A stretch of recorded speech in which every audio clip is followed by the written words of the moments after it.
ಕೂತ್ಕೋ, ಇಲ್ಲ ಹೋಗಿದ್ರೆ ಹೋಗಿ ಮನೆಗೆ ಹೋಗಿ ರೆಡಿ ಮಾಡು. ಆಯ್ತು, ರೆಡಿ ಮಾಡಿ ನಡಿ. ಸ್ನೇಹಿತರೆ, ನನ್ನ ಫೇಸ್ಬುಕ್ ಅಕೌಂಟ್ ನಿಮಗೆ ಗೊತ್ತಿರಬೇಕು. ಅದು ಈಗ ಕರ್ನಾಟಕ ಲಾ ಅಂಡ್ ಎನ್ಫೋರ್ಸ್ಮೆಂಟ್ ಅದನ್ನ ನಿರ್ಬಂಧ ಮಾಡಿದರೆ. ಭಾರತದಲ್ಲಿ ಪುನೀತ್ ಕೆರೆಹಳ್ಳಿ ಅಕೌಂಟ್ ಎಲ್ಲೂ ಕೂಡ ಅವನ ಯಾವುದೇ ಕಂಟೆಂಟ್ಗಳು ಪ್ರದರ್ಶನ ಮಾಡಬಾರದು ಅಂತ ನಿರ್ಬಂಧನ ಮಾಡಲಾಗಿದೆ. ಈ ನಿರ್ಬಂಧವನ್ನು ಪೊಲೀಸ್ ಇಲಾಖೆ ಮಾಡಿದ್ದಲ್ಲ, ಸರ್ಕಾರ ಪೊಲೀಸ್ ಇಲಾಖೆಯನ್ನ ದುರ್ಬಳಕೆ ಮಾಡಿಕೊಂಡು ಸರ್ಕಾರದ ಕೈನಲ್ಲಿ ಈ ಟೀಮ್ ಮಾಡಿಸಿದ್ರು. ಯಾವ ಟೀಮು? ಯಾಕೆ ಪುನೀತ್ ಕೆರೆಹಳ್ಳಿ ಕಂಡ್ರೆ ಅವರಿಗೆ ಅಷ್ಟೊಂದು ದ್ವೇಷ? ಯಾಕೆ ಅಂತ ಅಂದ್ರೆ ಅವರ ಅಕ್ರಮ ಮಾಂಸ ದಂಧೆಗೆ, ಅವರ ಅಕ್ರಮ ವ್ಯವಹಾರಗಳಿಗೆ ದುಸ್ವಪ್ನವಾಗಿದ್ದು, ಸಿಂಹ ಸ್ವಪ್ನವಾಗಿದ್ದು ಪುನೀತ್ ಕೆರೆಹಳ್ಳಿ ತಂಡ. ಯಾಕೆ ಗೊತ್ತಾ? ಯಾಕೆ ಅಂತ ಅಂದ್ರೆ ಪುನೀತ್ ಕೆರೆಹಳ್ಳಿ ತಂಡ ಯಾವುದೇ ರಾಜಕಾರಣಿಗಳ ಕೈ ಕೆಳಗೆ ಕೆಲಸ ಮಾಡ್ತಿರ್ಲಿಲ್ಲ. ಇದು ಸ್ವತಂತ್ರ ಸಂಸ್ಥೆ ತರ ಕೆಲಸ ಮಾಡ್ತಾ ಇತ್ತು. ಯಾರ ಮುಲಾಜಿಗೂ ಇದು ಆರಂಭದ ಗೆಲುವಾಗ ಮಾತ್ರ ಇರುತ್ತೆ, ಅಂತ್ಯದಲ್ಲಿ ಗೆಲುವು ನಮ್ದೇ ಆಗಿರುತ್ತೆ ಅಂತ ಮರಿಬೇಡಿ. ಇವತ್ತು ನನ್ನನ್ನು ಮಾತಾಡ್ದಂತ ಕಟ್ಟಾಕೋ ಪ್ರಯತ್ನ ಏನ್ ಮಾಡಿದ್ದೀರಿ ಸ್ನೇಹಿತರೆ? ಅದರಿಂದ ಏನೇನ್ ನಡೀತು ಪಿತೂರಿ ಅಂತ ನೋಡ್ಕೊಂಡು ಬನ್ನಿ ಹೇಳ್ತೇವೆ ಒಂದ್ಸಲ.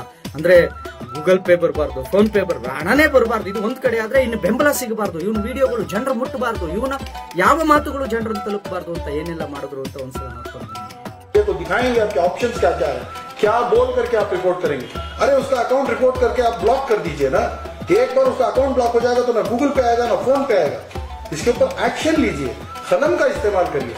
मैं खुल करके नहीं बोलना चाहता, लेकिन मैं ये जो भोंकने वाले कुत्ते थे इनके खिलाफ एक बहुत बड़ा बेड़ा उठाया हूँ. इंशाल्लाह अनकरीब न्यूज आप तक तो आएगी. मैं ये दिखाना नहीं चाहता था पब्लिक फोरम में कि जब तक के काम ना हो जाए, लेकिन कुछ कर रहे हैं. कलम का इस्तेमाल करिए, दिमाग का इस्तेमाल करें, पेन का इस्तेमाल करें.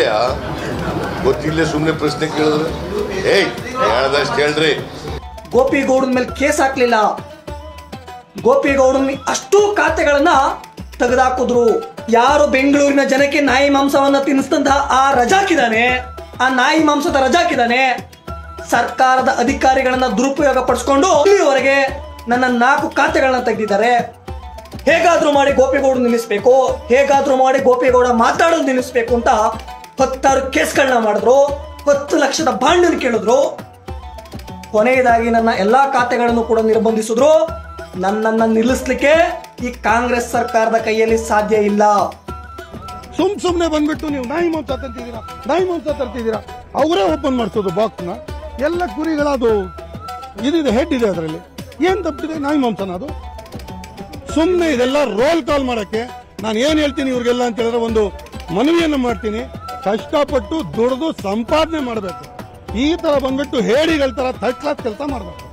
ಇದು ಮಾಡಬಾರ್ದು. ನಾನು ತಲೆ ಎಡ್ತೀನಿ ಕೆಲಸ ಮಾಡಿಲ್ವಲ್ಲ ಜೀವನದಲ್ಲಿ. ಹೆಣ್ಣು ಮಕ್ಕಳ ಮೈ ಮಾರಾಟ ಮಾಡಿದ ಈ ಕೆರೆಹಳ್ಳಿ ಇವತ್ತು ಬಂದ್ಬಿಟ್ಟು ನಮ್ ಜೊತೆ ಎದುರಾಕೊಳ್ತಾ ಇದ್ದಾನೆ. ಇವನಿಗೆ ಹೇಳ್ತಿರೋದು, ಕಷ್ಟಪಟ್ಟು ದುಡಿಬೇಕು, ಸಂಪಾದನೆ ಮಾಡಬೇಕು, ಜೀವನ ಮಾಡಬೇಕು. ಇಲ್ಲ ನಮ್ ತರ ಐಟಿ ಕಟ್ಟಬೇಕು, ವರ್ಷ ಐಟಿ ಕಟ್ಟಬೇಕು.